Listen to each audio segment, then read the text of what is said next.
Як Лукашенко забаўляецца ў самалёце, якія важныя навіны яго чакаюць, а таксама што вядома пра страшныя афіцыйныя лічбы і ў чым пракалоўся Роман Пратасевіч. Вітаем, сябры! Гэта наша Ніва, і зараз мы ўсё вам раскажам.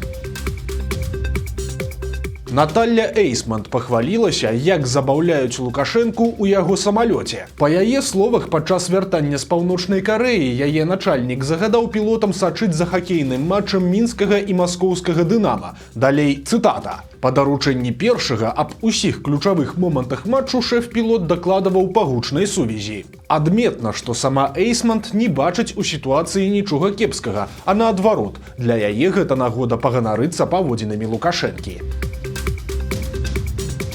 Сталі вядомыя афіцыйныя лічбы па насельніцтве Беларусі. Па стане на 1 студзеня 2026 года ў Беларусі жылі 9 мільёнаў 56 тысяч 80 чалавек. Сітуацыя вельмі нярадасная, бо за мінулы год насельніцтва краіны скарацілася яшчэ на 53 тысячы чалавек. То бок кожны год наша краіна страчвае па буйным раённым цэнтры, і гэта без уліку тых сотняў тысяч людзей, якія з'ехалі ў эміграцыю. Але ж тут ёсць нюанс. Афіцыйная статыстыка па-ранейшаму працягвае лічыць жыхарамі Беларусі тых, хто выехаў, але мае рэгістрацыю на радзіме. А гэта азначае, што рэальная колькасць насельніцтва нашмат меншая. Ціхае і павольнае выміранне закранула нават абласныя цэнтры, проста там яно менш заўважнае. Так, напрыклад, колькасць насельніцтва ў Гомелі, другім па велічыні горадзе Беларусі, склала 499 853 чалавекі. А гэта значыць, што упершыню з 2010 года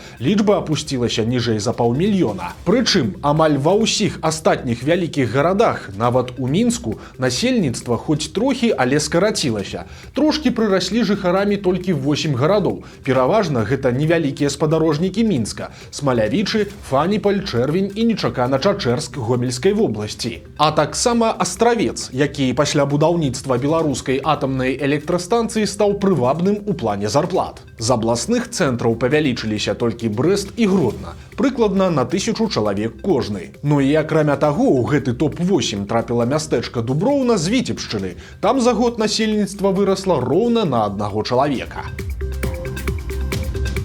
Лукашенко атрымаў радасныя навіны. Злучаныя Штаты Амерыкі ціснуць на ўрад Літвы, каб той пусціў беларускі калій праз Клайпедскі порт. Пазіцыя амерыканцаў вельмі простая. Маўляў, беларускія угнаенні будуць вельмі карыснымі для Злучаных Штатаў, а таксама выглядае, што Амерыка настойвае, каб Вільня прыняла умовы Лукашэнкі і пагадзілася на двухбаковы дыялог на ўзроўні намеснікаў міністраў замежных спраў. Літва на такую сустрэчу гатовая, але ж выстаўляе свае умовы. Па-першае, праз мяжу не павінны праходзіць шары, якія выкарыстоўваюцца для кантрабанды.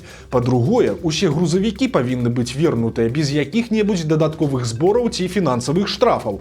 Ну і па-трэцяе, Беларусь павінна не дапускаць незаконных мігрантаў праз мяжу. Акрамя таго, сёння Злучаныя Штаты афіцыйна і канчаткова знялі ўсе свае санкцыі з беларускага міністэрства фінансаў, Белінвестбанка і Банка развіцця. Роман Пратасевіч пагражае беларусам. У сваёй апошняй перадачы ён звярнуў увагу на святкаванне Дня волі за мяжой і паабяцаў арганізатарам крымінальныя справы і канфіскацыю маёмасці, якая засталася ў Беларусі. Тое ж самае, дарэчы, нядаўна абяцалі і сілавікі, так што тут нічога новага. Але ж адметны такі момант. Пратасевіч хваліцца, што святочнае шэсце здымалі нібыта глыбока заканспіраваныя супрацоўнікі спецслужбаў і называе імёны і прозвішчы некаторых беларусаў, якія трапілі ў кадр. Установят всех. Ходим, дрожим.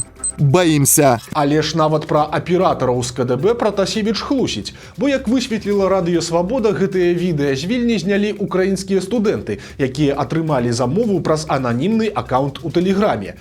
Юнакі запэўніваюць, што не ведалі, як пасля будзе выкарыстоўвацца адзняты імі матэрыял, і меркавалі, што дапамагаюць незалежным журналістам. За сваю працу кожны з траіх маладзёнаў атрымаў ад невядомых заказчыкаў па $70. Як паводзяць сябе за кратамі былыя лукашэнкаўскія сілавікі? Цяпер стала вядома, што супрацоўніка Губазік пасадзілі за карупцыю, і ў калоніі ён трапіў у адзін атрад з палітычнымі. Мужчыну завуць Станіслаў Крук, і яму 33 гады. Пра яго затрыманне і суд публічна не паведамлялася, але ж ён трапіў у калонію нумар 3 у Віцебску, і былыя вязні кажуць, што яму далі 9 гадоў. За кратамі Крук з першых дзён пачаў супрацоўнічаць з адміністрацыяй калоніі, і, як кажуць былыя сядзельцы, цытата, адразу ў актыў, адразу завербаваўся да операў. Даволі хутка экс-сілавік стаў брыгадзірам так званай разборкі. Гэта прадпрыемства па разборцы металу, дзе зняволеныя працуюць прымусова. Таксама ён выконваў функцыі днявальнага ў сваім атрадзе і, па словах вязняў, здаваў усіх. Таксама згадваюць, што Крук спачатку падаваў сябе як звычайнага юрыста, але ж трымаў сябе вельмі фанабэрыста ў адносінах да палітычных. Хутка стала вядома, што ён былы губазікавец, і гэта ледзь не прывяло да сутычак з засуджанымі за палітыку. Вынеслі прысуд Паліне Зыль, блогерцы, якая стала нулявым пацыентам справы беларускага гаюна. Воляй лёсу менавіта праз затрыманне гэтай дзяўчыны і закруцілася справа, якая прывяла да арыштаў сотняў беларусаў. 33гадовая Паліна Зыль была адным з адміністратараў праекта Антона Матолькі, які адсочваў вайсковую актыўнасць на тэрыторыі Беларусі.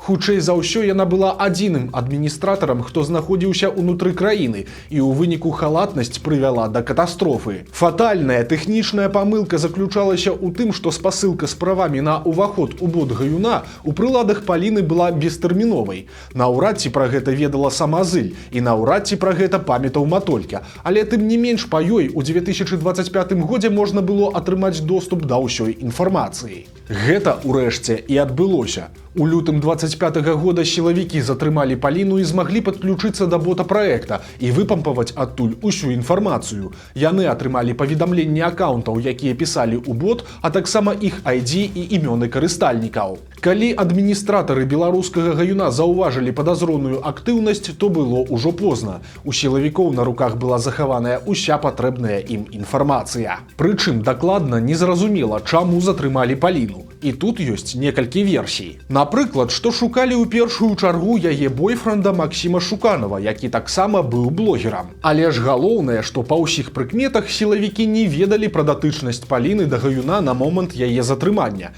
Калі схапілі яе і Максіма, то спачатку выставілі абвінавачанні ў пратэстах, а пасля праверылі тэхніку і аказалася, што сілавікі выпадкова сарвалі джекпот. У выніку на Максіма Шуканова завялі некалькі крымінальных спраў за ўдзел у пратэстах, за ўдзел у экстрэміскім фарміраванні і за садзейнічанне экстрэміскай дзейнасці. Хлопцу прысудзілі 4 гады калоніі. Паліне Зыль далі год калоніі за ўдзел у пратэстах, а пасля пакінулі ў СІЗА па новым абвінавачанні. Цяпер ужо за ўдзел у экстрэміскім фарміраванні і ўрэшце далі ёй 3 гады калоніі ўжо за беларускі гаюн. Стваральнік праекта Антон Матолька пасля ўцечкі даных абвясціў пра яго закрыццё.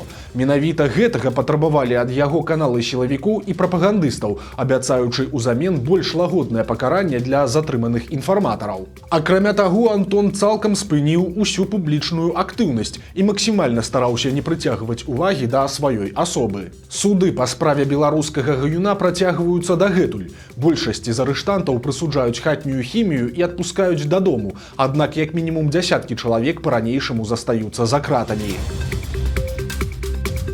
Тым часам КДБ ўсё ж працягвае справу кнігароў. Хоць на волю і адпусцілі Алеся Яўдаху і Вацлава Богдановича, але адразу ж затрымалі галоўнага рэдактара выдавецтва «Тэхналогія» Змітра Санько, і, мяркуючы па наяўнай інфармацыі, гаворка ідзе пра крымінальную справу. У лютым 75гадовага Санько ўжо затрымлівалі, але не арыштавалі, і вось цяпер яго затрымалі паўторна. Зміцер Санько – гэта сапраўдны патрыярх беларускай інтэлігенцыі. Ён кандыдат біялагічных навук і адначасова мовазнавец, які быў адным з заснавальнікаў таварыства беларускай мовы імя Францішка Скарыны. Ён працаваў у інстытуце біяарганічнай хіміі Акадэміі навук, пасля чаго ў 1978 годзе звязаў сваё жыццё з акадэмічным выдавецтвам «Навука і тэхніка», і сёння яно называецца «Беларуская навука». Ад 1995-го, больш за 30 гадоў, Санько працаваў галоўным рэдактарам выдавецтва «Тэхналогія», але яно спыніла сваю дзейнасць пасля лютаўскіх арыштаў. 31 сакавіка Змітру Санько споўніцца 76 гадоў. У Беларусі паціху забараняюць народныя святы. У цэнтры Гомеля 21 сакавіка сілавікі затрымалі групу людзей, якія адпачывалі ў рэстаране і праводзілі свята гукання вясны.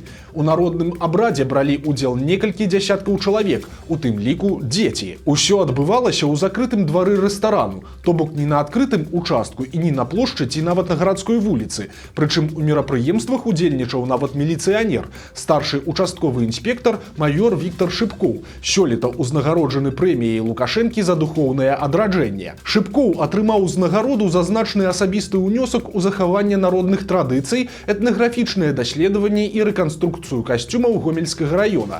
Ці затрымалі і яго таксама дакладна невядома, але частку удзельнікаў ужо асудзілі. Мінімум адзін чалавек атрымаў 15 сутак арышту, а іншыя штрафы не менш за 100 базавых велічынь. Каналы прапаганды ўжо адрэагавалі на гэтую сітуацыю, і калі ачысціць іх паведамленне ад хамства, то тлумачэнне атрымліваецца наступнае. Свята палічылі масавым мерапрыемствам, а яны без дазволу ўладаў наглуха забароненыя. Карацей, барадаты жарт пра больш за траіх не збірацца ўжо зусім не жарт. Жыхар Мінска звярнуўся ў банк па дапамогу з трагікамічнай нагоды. Паводле мужчыны, яго дзеці знайшлі сямейную заначку з далярамі і размалявалі купюры. Агулам пацярпелі банкноты на суму $170, і цяпер Мінчук цікавіцца, ці прымуць такія грошы. Яму шчыра адказалі, што ўсё залежыць ад сапсаванай плошчы на кожнай купюры. Напрыклад, у Альфа-банку прымаюць банкноты, у якіх плошча пашкоджання складае не больш за 10 малюнкаў ці надпісаў, памер кожнага з якіх не перавышае памер квадрата 50 на 50 мм. Але ж за такі абмен прыйдзецца сплаціць камісію. Чаго не хапае ў Магілёве? На думку уладаў, яшчэ аднаго лядовага палаца. Цяпер там пабудуюць гіганцкі шматфункцыянальны спартыўны комплекс пад назвай «Айсберг», які аб'яднае ў сабе новую лядовую арэну, якая па памерах пераўзыдзе існуючы палац, і першы ў горадзе паўнавартасны аквапарк. Каб рэалізаваць гэты дарагі праект, будаўнікам давядзецца змяніць ландшафт, а ўладам падрэзаць ахоўныя зоны Мікольскага манастыра. На будаўніцтва плануюць выдзеліць з абласнога бюджэту суму, якая арыенціровачна перавышае 335 мільёнаў беларускіх рублёў, а сёння гэта каля 105 мільёнаў даляраў, з якіх амаль 123 мільёны рублёў пойдуць на ўзвядзенне лядовай арэны, а 205 мільёнаў рублёў на аквапарк. Вось такія навіны пятніцы. Нагадаем, што ў нядзелю на нашым канале выйдзе чарговы цікавы сюжэт. Таму падпісвайцеся, каб нічога не прапусціць, стаўце лайкі альбо дызлайкі і выказвайце заўвагі ў каментарах. І, канешне, чытайце нашу Ніву, глядзіце нашу Ніву і любіце Беларусь. Да сустрэчы ў нядзелю.